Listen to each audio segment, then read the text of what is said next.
Yung hindi panahon ng mangga, tapos eto, nag-order talaga kami kahit na medyo mahal. Siyempre, request lang naman to ng anak ko. O diba, daig pa yung naglihi. Daig pa ako nung naglihi nung araw. Siyempre, eto may sasawang kaming sili, asin, tapos mangga. Ang sarap po, pati ako nakigaya. Mga inday, oh.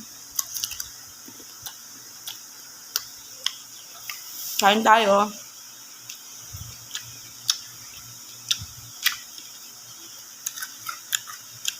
Harap siya mga kainday, oh.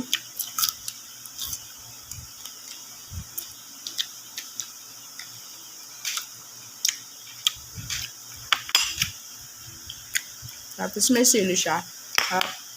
Kain tayo.